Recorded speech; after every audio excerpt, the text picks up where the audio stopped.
दुनिया जानती है कि जो देवेगौड़ा जी कहेंगे वही दानिश अली साहब कहेंगे। अब देवेगौड़ा जी आजकल कहाँ हैं, कुमार स्वामी जी आजकल कहाँ हैं, कहाँ पर है? भारतीय जनता पार्टी के साथ। मोदी जी और अमित शाह जी को जो मुझे लगता है उनको अपने सिर्फ जाती मफाद से मतलब है, उन्हें बड़ा आदमी बनना है, उन्हें अपनी जय जयकार करानी है, उन्हें हर तरह की सुख सुविधा हासिल करनी है। तो अगर उस लाइन पे दानिश अली जी जाएंगे तो बेस्ट पार्टी है ही उनके लिए। तो उस तरीके से देखा जाए तो पर्सनल करियर तो उनका भारतीय जनता पार्टी में बहुत सुरक्षित है। जो जाती फायदे होते हैं अगर वो चाहें तो पैसा बहुत कमा सकते हैं बीजेपी में। ऑफ कोर्स वहाँ तो यही एक ही काम तो हो रहा है ना, सबसे पहला काम अगर वो लीडरशिप करना चाहते हैं और हम सब उनके साथ रह के लड़ेंगे, सबसे पहला काम उन्हें दिन रात एक करके रमेश विधुड़ी जी को जेल भिजवाने के लिए कानूनी कार्रवाई करनी चाहिए। ये सारे अमित शाह और मोदी जी क्या करते हैं, ये तो सब प्लान करके ही कराते हैं। विधुड़ी जी की अपने आप में हिम्मत थोड़ी थी ऐसी बदतमीजी करते, वो पूरा प्लान था।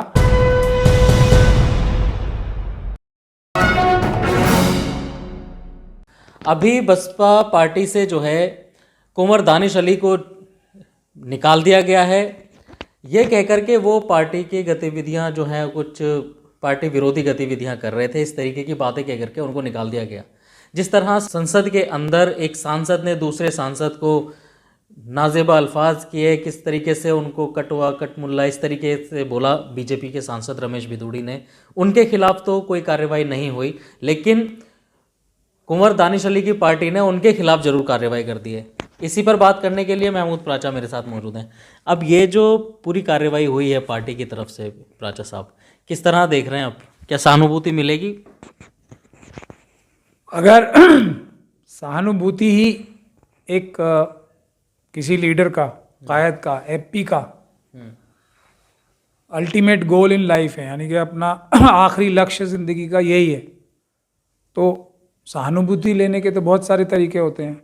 लेकिन कोई भी व्यक्ति, खास तौर पे अगर वो किसी ऐसे समाज का नेतृत्व करना चाहता है जो ऑप्रेस्ड है या जिसके ऊपर जिसकी प्रताड़ना हो रही है, तो उसको अपनी एक छवि सहानुभूति प्राप्त करने वाले की नहीं होनी चाहिए, बल्कि एक हिफाजत करने वाले बहादुर, जो अपनी कम्युनिटी का और अपनी पार्टी के बहादुर सिपाही की एक छवि होनी चाहिए।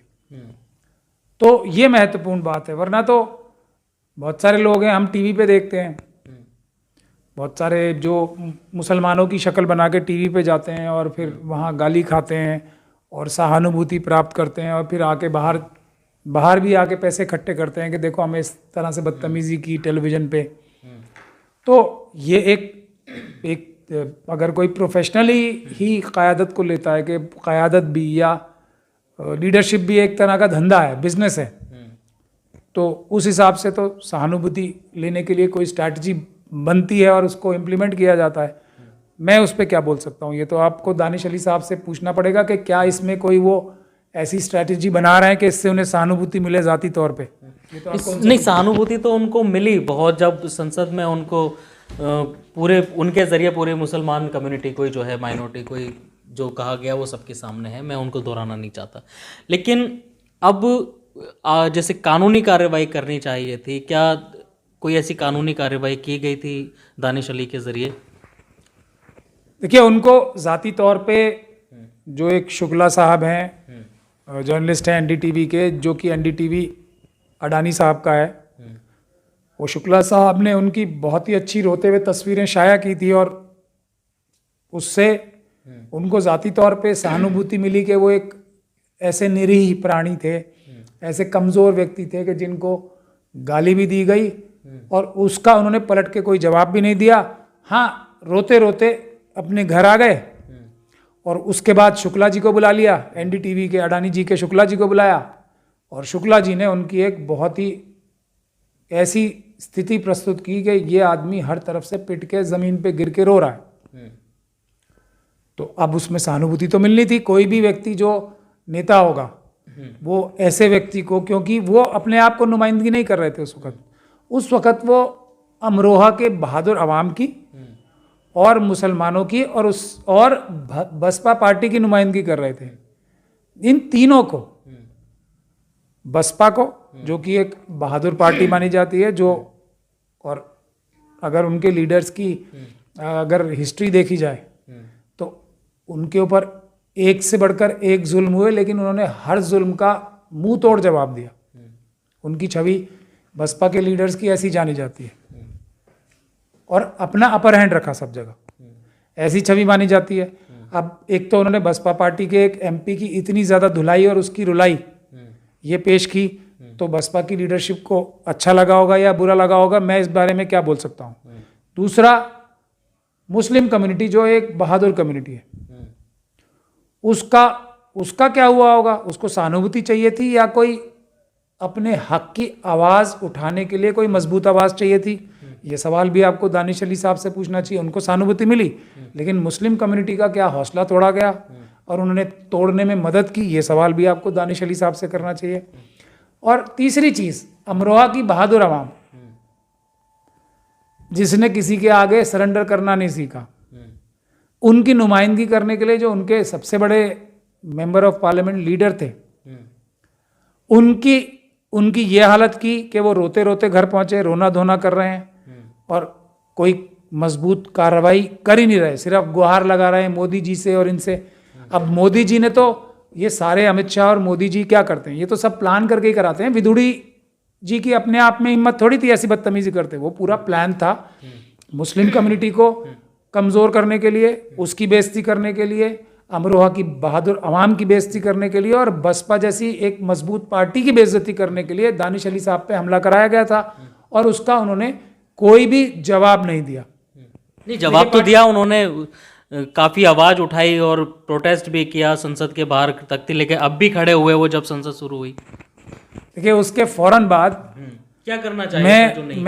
मैं मुझसे ये सवाल पूछा गया था, जब पूछा ये काफ़ी सारे जर्नलिस्टों ने पूछा था कि आप उनकी जगह होते तो क्या करते। मैंने कहा मैं क्या कहता और वो क्या कहता करते, तो वो तो एक अलग बात है ना। हर एक इंसान की अलग अलग फितरत ऊपर अल्लाह ताला ने बनाई है, किसी को कैसा बनाया है, किसी को कैसा बनाया है, तो ये कंपैरिजन ठीक नहीं है। फिर भी मैंने अपने आप बताया था कि मैं क्या करता, लेकिन वो महत्वपूर्ण नहीं है। कोई भी एमपी जिसका, और एक मजबूत पार्टी से आने वाला एमपी, बसपा जैसी पार्टी से जो पूरे बहुजन समाज को रिप्रेजेंट करती है, उस पार्टी से आने वाला व्यक्ति एक मेंबर ऑफ पार्लियामेंट, लोकसभा का इलेक्टेड मेंबर ऑफ पार्लियामेंट, और अमरोहा की जैसी बहादुर जमीन से आने वाला व्यक्ति क्या करता, मैंने वो बताया था। क्योंकि मैं हो सकता है उससे कुछ अलग करता और उसी वक्त कुछ ना कुछ करता, जो कि क्या करते और क्या करना चाहिए ऐसा करता, और ऐसा करता कि विदुड़ी जी जैसे जो एमपी बन गए, उनकी दोबारा मोदी जी भी उनसे हाथ जोड़ के कहते ना कि ऐसी बदतमीजी भारत के संविधान और कानून के खिलाफ करो, तो वो नहीं करते। मैं तो ऐसा करता कुछ, और इतने टाइम के लिए जेल जाते वो कि शायद अभी तक जेल में होते, उनको इंचार्ज भी नहीं बना पाते मोदी जी राजस्थान का। यही ऑफर, हालांकि मुझे ऐसा करना नहीं चाहिए था, लेकिन मैंने किया। ये कहा मैंने ऑन न्यूज़ चैनल्स, और वो बहुत सारे जगह वायरल हुए और उन्होंने भी देखे थे, क्योंकि मिलने जुलने वाले हमारे भी दोस्त हैं वो, तो मिलने जुलने वालों के थ्रू भी कहलवाया कि आपने क्या कर दिया ये। तो मैंने तब भी ये कहा था कि उनको भारत का संविधान और कानून का इस्तेमाल करके, एक तो उसी वक्त तो खैर उनकी हिम्मत हुई या नहीं हुई उनसे ही पूछिए, वेल में जाना चाहिए था ना प्रोटेस्ट करने, और वेल में बैठना चाहिए था वहाँ पे, ताकि पूरी दुनिया देखती कि एक बहादुर आदमी है, बहादुर पार्टी का, बहादुर आवाम का, और बहादुर लोकसभा का बहादुर एमपी है। वो तो उन्होंने किया नहीं, वो तो जाने दिया वैसे ही। जब वो वीडियो लीक कराई गई, मेरे ख्याल से वो भारतीय जनता पार्टी ने ही वीडियो लीक कराई कि ये दिखाने के लिए कि हमने बसपा की बेइज्जती की, हमने मुस्लिम कम्युनिटी की बेइज्जती की, और हमने एक मेंबर ऑफ पार्लियामेंट की बेइज्जती की, अमरोहा की बहादुर आवाम की बेइज्जती की, और हमारा कोई कुछ नहीं बिगाड़ सकता। तो ये उन्होंने खुद लीक कराई। उसके बाद मैंने उन्हें ये कहा था कि वो आए, और ये इतना खतरनाक एक अपराध किया है विदुड़ी जी ने कि उनके खिलाफ मजबूत कानूनी कार्रवाई करें, हम उन्हें जेल भिजवाने का काम करेंगे। वो आज तक मेरे पास नहीं आया, और मेरी सलाह नज़रअंदाज की, किसी और वकील के पास भी जाके उन्होंने क्रिमिनल कंप्लेंट आज तक नहीं की है मेरी नॉलेज में। तो अब ये बाकी सब तो वही होता है ना, जैसे टीवी पे पिटाई हुई, गाली खाई, और बाहर जाके और मजलूमियत दिखाई और पैसे बटोरे। मुझे ये लगता है क्योंकि उन्होंने आज तक कोई कानूनी कार्रवाई विदुड़ी जी के खिलाफ, और उससे भी बड़ी बात, भारतीय जनता पार्टी के और आरएसएस के खिलाफ, जिसके इशारे पे ये सब हुआ था, कोई कार्रवाई नहीं की, बल्कि उन लोगों के साथ उनके जो जाति रिश्ते हैं आरएसएस और बीजेपी के लोगों के साथ, उसकी लिहाज में या जिस भी वजह से, या देवेगौड़ा साहब की वजह से। किसके रिश्ते हैं? कुंवर दानिश अली के कुंवर दानिश अली साहब के। दावे से कह रहे हैं आप? कैसे पूरे दावे से कह रहा हूँ। साबित करेंगे?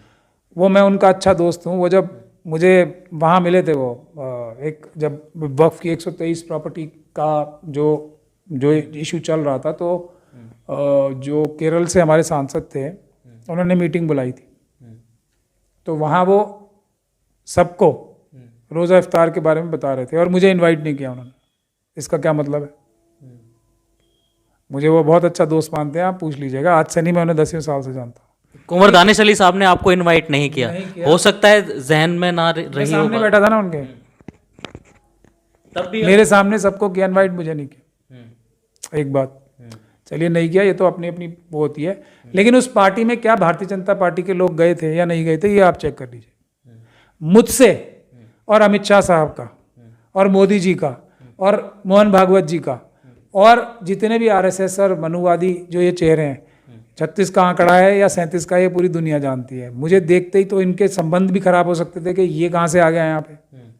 तो मैं इस बात को बुरा नहीं मान रहा हूँ, लेकिन जो मायावती जी के बारे में अभी आपने कहा, या बसपा के बारे में कहा कि उनको पार्टी से निकाल दिया, तो जो देवेगौड़ा जी के आदमी माने जाते हैं वो, अब देवेगौड़ा जी, और मुझे किसी ने बताया कि जो लेटर में भी लिखा है उनके, यही हवाला दे के लिखा है कि देवेगौड़ा जी ने ये उनको उनके टिकट के लिए रिक्वेस्ट की थी। देवेगौड़ा जी ने और उन्होंने, दोनों ने मिलके गारंटी दी थी कि ये पार्टी के लाइन के खिलाफ जाके कोई काम नहीं करेंगे और पार्टी की मदद करेंगे, मतलब कोई कंस्ट्रक्टिव रोल निभाएंगे। अब देवेगौड़ा जी के आदमी हैं वो, और फिर उन्होंने ये भी लिखा है चिट्ठी में कि इन्होंने पार्टी के विरोधी गतिविधियां लगातार की, इनको कई बार ओरली समझाया गया, उसके बाद भी ये करते रहे, तो इसलिए मजबूरी में हमें निकालना पड़ रहा है। ये उनकी चिट्ठी में ऐसा कुछ लिखा है, किसी ने मुझे बताया है अभी, और अमरोहा से ही फ़ोन करके बताया किसी ने।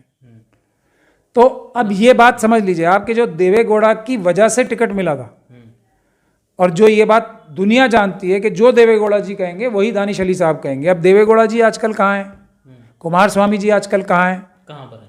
भारतीय जनता पार्टी के साथ। वो कांग्रेस की कर्नाटक की सरकार के खिलाफ एक महाज एक फ्रंट बन रहा है, जो कर्नाटक की सरकार को गिराकर भारतीय जनता पार्टी 35 एमएलए तोड़ने की तैयारी में अमित शाह जी और उनकी पूरी टीम लगी हुई है कि किसी तरीके से कर्नाटक की सरकार गिरा दें और देवेगौड़ा जी और बीजेपी मिलके वहां सरकार बना ले। तो अब जब देवेगौड़ा जी के ही वो इशारे पे काम करते हैं, उनकी परमिशन के बगैर कोई काम नहीं करते और उनके साथ कोऑर्डिनेशन करके ही सारे काम करते हैं, तो बसपा क्या अपने आप को इस आने वाले खतरे से नहीं बचाएगी कि वो एक उनका सांसद इस तरह की सरकार तोड़ने, कर्नाटक सरकार की जो सरकार कांग्रेस की तोड़ने की गतिविधियों में शामिल अगर मिल जाएगा तो बसपा का नाम शायद खराब होगा। इसको शायद वो, अब ये सब हम कयास ही लगा सकते हैं ना, इसको पार्टी विरोधी गतिविधियां कह रहे होंगे, वरना और क्या हो सकता है। तो शायद बसपा ये नहीं चाहती होगी कि उनका एक सांसद, उनका लोकसभा का सांसद, उत्तर प्रदेश से लोकसभा का सांसद, जिसे वो कह रहे हैं कि हमने जिता के भेजा, और ये उनकी जायज़ बात भी है, बसपा नहीं जिता के भेजा है उन्हें, तो वो अगर भारतीय जनता पार्टी के साथ मिलके, अमित शाह जी के साथ मिलके एक ऐसी गतिविधि में लिप्त या मुलविस पाया जाता है कि जो कांग्रेस की सरकार गिरा के भारतीय जनता पार्टी और जेडीएस की एक सरकार बनाना चाहते हैं वहाँ पे, तो उससे मेरे ख्याल से बसपा का बहुत बड़ी बदनामी हो सकती थी। उस बदनामी से बचने के लिए शायद इनको पार्टी से निकाला गया। अब क्या लग रहा है, अगर कुंवर दानिश अली साहब की बात की जाए तो क्या, जिस तरीके से आपने बताया देवेगौड़ा साहब के उनके रिलेशन है, तो क्या बीजेपी में जाएंगे क्या? ये तो आपको उन्हीं से पूछना पड़ेगा, लेकिन रिलेशन, आपके जैसे दोस्त हैं, आपने बताया कि मेरे दोस्त हैं, तो जानते भी होंगे, तो कुछ एक अंदाजा आपका किधर जा सकते हैं? देखिए अब वो उनके ऊपर, अगर पॉलिटिकल करियर क्या है अभी उनके, अगर उनको प्रोफेशनली देखा जाए, मतलब अगर वो जो दो तरह के क़यादत करने वाले होते हैं, एक तो जो अपनी ज़ाती पर्सनल पॉलिटिक्स करते हैं कि मुझे पॉलिटिक्स में ये और ये बनना है। दूसरी तरह के लोग वो होते हैं कि मुझे पॉलिटिक्स में अपनी कम्युनिटी के लिए या मजलूमों के लिए या किसी और ग्रुप के लिए या करप्शन को मिटाने के लिए एक महाज चलाना है और उस मकसद को हासिल करने के लिए, उस मकसद को हासिल करने के लिए एमपी भी बनना है या कोई और लीडरशिप करनी है। तो ये दोनों चीज़ें बिल्कुल फ़र्क है। मोदी जी और अमित शाह जी को जो मुझे लगता है उनको अपने सिर्फ ज़ाती मफाद से मतलब है, उन्हें बड़ा आदमी बनना है, उन्हें अपनी जय जयकार करानी है, उन्हें हर तरह की सुख सुविधा हासिल करनी है। तो अगर उस लाइन पे दानिश अली जी जाएंगे तो बेस्ट पार्टी है ही उनके लिए। देवे गौड़ा जी तो पहले फ़ोन करके उन्होंने टिकट दिलवाया था आरएसएस से, इससे सॉरी बसपा से। अब वो इधर उनके आजकल घनिष्ठ संबंध चल ही रहे हैं आरएसएस और बीजेपी से, तो वो फ़ोन करेंगे, सीट दिलवा देंगे। कोई भी सीट की क्या ज़रूरत है, सीधा मंत्री बनवा देंगे वो तो उस तरीके से देखा जाए तो पर्सनल करियर तो उनका भारतीय जनता पार्टी में बहुत सुरक्षित है। लेकिन शर्त यह है, यहाँ एक और कैच भी आता है कि भारतीय जनता पार्टी को कोई भी मुस्लिम लीडर तो चाहिए नहीं, उनका नुकसान होता है। तो फिर वो अगर कोई उन्हें मुस्लिम लीडर चाहिए होगा तो बहुत सारे हैं उनके पास। शाहनवाज साहब हैं, उनका क्या हुआ? और मुख्तार अब्बास नकवी साहब हैं, उनका क्या हुआ? अभी तो मेरे ख्याल से पूरी कैबिनेट में कोई मुस्लिम मिनिस्टर ही नहीं है। तो ये दानिश अली साहब देख लें कि हाँ, उनको ये है कि जो दूसरे फ़ायदे हैं, जो ज़ाती फ़ायदे होते हैं, अगर वो चाहें तो पैसा बहुत कमा सकते हैं बीजेपी में। ऑफ कोर्स वहाँ तो यही एक ही काम तो हो रहा है। मैं 1000 बार ये बात बोल चुका हूँ कि आरएसएस और बीजेपी के जितने कार्यकर्ता हैं, जो सब आवाम से भी मैं कहता हूँ कि वो जाएं अपने पड़ोस में देखें कि कोई भी आरएसएस और बीजेपी का कार्यकर्ता हो 10 साल पहले क्या था और वो आज क्या है। वहाँ तो काम ही एक ही चल रहा है ना अभी, और कोई काम नहीं है उनको। तो क्या कांग्रेस की तरफ से भी कुछ ऑप्शन जा सकता है? अगर जाता है तो क्या करना चाहिए इसमें? अब ये तो देवे गौड़ा जी के ऊपर है। अगर वो कांग्रेस में भी बात करेंगे उनके लिए तो देवे गौड़ा जी तो बड़े आदमी है। कांग्रेस अगर अपनी वहाँ सरकार बचाने के लिए देवे गौड़ा जी को मतलब इस चीज़ से डिजिस्ट करने के लिए और कुमार स्वामी जी को कि वो कर्नाटक में जो गतिविधियां कर रहे हैं, तो अगर दानिश अली साहब को इस्तेमाल कर सकती है कर्नाटक गवर्नमेंट की स्टेबिलिटी लाने में, कि वो मजबूर करें या तैयार करें कुमार स्वामी जी को और देवे गौड़ा जी को कि वो वहाँ की सरकार ना गिराएं बीजेपी के साथ मिलके, तो कांग्रेस के लिए भी फायदा है उनका। ये कांग्रेस भी। लेकिन अब ये जो कार्रवाई करी है, जो पार्टी से निकाला गया है, बीएसपी पार्टी से मायावती जी ने निकाला है, तो इससे मुसलमानों में जो उनके समर्थक हैं, जो उनके शुभचिंतक हैं, उनमें भी तो एक पार्टी को लेकर के गुस्सा होगा, या वो भी तो मतलब अब विरोध करेंगे बीएसपी पार्टी का। क्या लग रहा है? नहीं, कोई लॉजिक भी होना चाहिए ना विरोध करने का। लॉजिक तो है ना, पार्टी से निकाल दिया। पार्टी से मैंने आपको अभी इतनी सारी बातें बताई हैं, तो अगर कितने लोग जानते होंगे इस चीज़ को? नहीं, ना जानने की पब्लिक तो नहीं जानती ना, जो जिसका चाहने वाला होता है उसको तो कुछ फर्क नहीं पड़ता ना। तो फिर इन चीज़ों से ये फर्क पड़ना चाहिए। आवाम जो है देश की मालिक है, भारत की जनता जो है वो देश की मालिक है, और एमपी एमएलए उनके नौकर होते हैं। अपने नौकरों की कार्रवाइयों के बारे में अगर आवाम नहीं जानेगी, अंधभक्ति करेगी, जिसके हम सब लोग मुखालिफ हैं, किसी की भी अंधभक्ति करेगी, तो वो देश का भी नुकसान करेंगे, अपनी कम्युनिटी का भी नुकसान करेंगे, और हर मजलूम का नुकसान करेंगे। मैं ये नहीं कह रहा कि दानिश अली साहब ने ये सब किया है, लेकिन इसको अच्छी तरीके से सोचना, समझना, हर एस्पेक्ट को तोलना और अपने लीडर से सवाल करना पब्लिकली, ये सबसे अहम बात होती है। उसके बाद ही किसी को लीडर बनाना चाहिए, वरना जितने कमज़ोर तबके हैं उनकी सबसे बड़ी प्रॉब्लम यही है कि उनकी क़यादत जो है वो उनके काबू में नहीं रहती। मतलब जो उनके नौकर होते हैं वो उनके काबू से निकल जाते हैं। दानिश अली साहब मेंबर ऑफ पार्लियामेंट है, अमरोहा की जनता के नौकर हैं, नौकर ए अव्वल मुस्लिम कम्युनिटी के हैं, और वो मुस्लिम कम्युनिटी के बारे में अगर आप रिप्रेजेंटेशन करना चाहते हैं, मुसलमानों की नुमाइंदगी करना चाहते हैं, तो उन्हें बिलखुसूस मुसलमानों की नौकरी करनी पड़ेगी। और अगर नौकरी करनी पड़ेगी तो नौकर जो मालिक है उसके साथ सामने बैठ के हर कड़वे सवाल का जवाब भी देना पड़ेगा। और अगर जवाब ना दे पाए तो मालिकों को चाहिए कि ऐसे नौकरों को सज़ा भी दें। तो अब एक दोस्ती के नाते मतलब जैसे, तो आप क्या मशवरा देना चाहेंगे दानिश अली को? मैं तो पहले ही दे चुका हूँ ना, सबसे पहला काम, अगर वो लीडरशिप करना चाहते हैं और हम सब उनके साथ रह के लड़ेंगे, सबसे पहला काम उन्हें दिन रात एक करके रमेश विदुड़ी जी को जेल भिजवाने के लिए कानूनी कार्रवाई करनी चाहिए। आरएसएस और अमित शाह जी के खिलाफ जो उनके 3 लाइन व्हिप जो हैं बीजेपी के, उनके खिलाफ, और आरएसएस की पूरी एक जो लॉबी, उसके खिलाफ उन्हें एक मजबूत मुकदमा एफआईआर करानी चाहिए कि इन्होंने कॉन्स्पिरेसी करके ये काम किया है। सबसे पहला काम उन्हें वो करना चाहिए। एमपी एमएलए तो लोग बनते रहते हैं, बन जाते हैं, हट जाते हैं, कोई नहीं जानता किसी को। दानिश अली साहब को आज जानते हैं रोने के लिए लोग, फिर अगर जेल में विदुड़ी जी को भिजवाएंगे तो फिर इस बात के लिए जानेंगे कि ऐसा मजबूत जवाब दिया एक लीडर ने, जो हमारा कायद है, जिसने ऐसे इंसान को और उसके साथ मौजूद सब उसके पीछे जो कॉन्स्पिरेसी कर रहे थे, जो साजिश में शामिल थे, बड़े बड़े लोग, चाहे वो मोदी जी हों, चाहे अमित शाह जी हों, चाहे उनके 3 लाइन व्हिप वाले हों या आरएसएस के दूसरे लोग हों, जिन्होंने विदुड़ी जी के साथ मिलकर ये साजिश की थी, उन सबको अगर जेल भिजवाने के लिए कार्रवाई शुरू करते हैं तो फिर उन्हें दूसरी तरह से जाना जाएगा, लेकिन जाना तो जरूर जाएगा।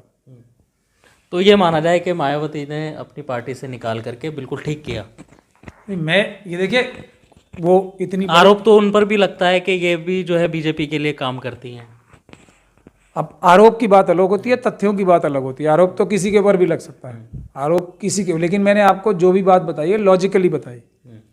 अगर वो देवे गौड़ा जी के, तो किसी आदमी से, सड़क चलते आदमी से पूछ लीजिए, वो हर काम और उनकी राजनीतिक एक एक कदम सिर्फ और सिर्फ देवे गौड़ा जी पे निर्भर है, शुरू से लेके और आखिर तक। वो एक कदम और एक सांस भी, राजनीतिक सांस भी नहीं ले सकते कुमार स्वामी जी और देवे गौड़ा जी से इजाजत लिए बगैर। और उन्होंने इनको नवाजा भी बहुत। देखिए, अगर उनका एहसान भी ये मानना चाहें, और मानना चाहिए भी, तो वो अगर ये बोलें कल के आपको आरएसएस और बीजेपी के साथ जाना है, तो ये अगर जाएंगे ही। ये बात मायावती जी की चिट्ठी से भी साफ हो गई है कि टिकट भी उन्होंने दिलवाई, वरना टिकट नहीं मिल रही थी इन्हें। टिकट कौन देता इन्हें? आज तक मिली थी कभी टिकट? देवे गौड़ा जी ने दिलवाई। देवे गौड़ा जी ने खुद अपनी पार्टी से भी इनको राज्यसभा नहीं बनाया, और इन्होंने कभी उफ तक भी नहीं की। ये इनकी लॉयल्टी है उनके साथ। तो उन्होंने इनको मदद भी की, दूसरे तरह से तो बहुत मदद की, लेकिन अब राजनीतिक मदद करके एमपी भी देवे गौड़ा जी ने बनवाया। तो उनकी अगर ये नहीं सुनेंगे तो मुनासिब नहीं होगा। लेकिन ये जाती बात हो गई। लेकिन जब इतनी बड़ी गलत काम देवे गौड़ा जी कर रहे हैं इस वक्त, और कुमार स्वामी जी, तो उनकी मुखालफत करना इनका एक ज़मीर का फर्ज बनता है, जो ये नहीं कर रहे हैं अभी तक। तो अब ये देवे गौड़ा जी के साथ है, इनकी पॉलिटिक्स चमकेगी, भारतीय जनता पार्टी में चमके या कांग्रेस में चमके, ये इनको तय करना है। और कांग्रेस पार्टी को तय करना है या दूसरी किसी भी पार्टी में जाते हैं उसको तय करना है। मगर मायावती जी का मैं तो अंदाज़ा ही लगा सकता हूँ ना, जो बसपा ने किया है उसका मैंने अपने हिसाब से एनालिसिस करके बताया है। अब ये सही भी हो सकता है, गलत भी हो सकता है। कोई, मैं शास्त्री जी तो होनी, वो क्या नाम है उनका, जो पर्ची लिख के सब देख लेते हैं। मेरे पास तो ऐसी ताकत है नहीं, ना मैं ऐसा कोई फ्रॉड करता हूँ कि मेरे पास ऐसी ताकत है, ना मैं ऐसा क्लेम करता हूँ, ना मुझे कोई ऊपर से ताकत मिली है, उनको मिली हुई है उनके कहने के हिसाब से। तो उनकी बात उनसे जाने, वो बता सकते हैं कि दानिश अली जी ने, उनके दिल में क्या है। मैं नहीं बता सकता दानिश अली के दिल में क्या है, और मैं ये नहीं बता सकता कि बसपा के लीडरशिप के दिल में क्या है। मैं तो अंदाज़ा लगा सकता हूँ, उन्होंने लगाया। चलिए, बहुत बहुत शुक्रिया प्राचा साहब। देखिए, ये महमूद प्राचा साहब जो हैं, दानिश अली, जो कुंवर दानिश अली हैं सांसद, उनके करीबी दोस्त भी हैं और करीब से जानते भी हैं। हमने यही जानने की कोशिश की है कि अब जिस तरीके से ये कार्रवाई की है बीएसपी पार्टी ने, उनको जो है अपनी पार्टी से निकाल दिया है, अब कुंवर दानिश अली के पास क्या रास्ता रहता है या क्या उनका पॉलिटिकल करियर रहता है? क्या वो बीजेपी में जाएंगे या कांग्रेस में जाएंगे या कोई और दूसरी पार्टी ज्वाइन करेंगे, या सड़क पर उतर करके जो है लोगों के साथ लड़ाई लड़ेंगे? ये तो अब देखने वाली बात होगी। आप हमारी इस वीडियो पर, इस पूरी बात पर क्या अपनी राय रखते हैं, हमें कमेंट करके ज़रूर बताइए।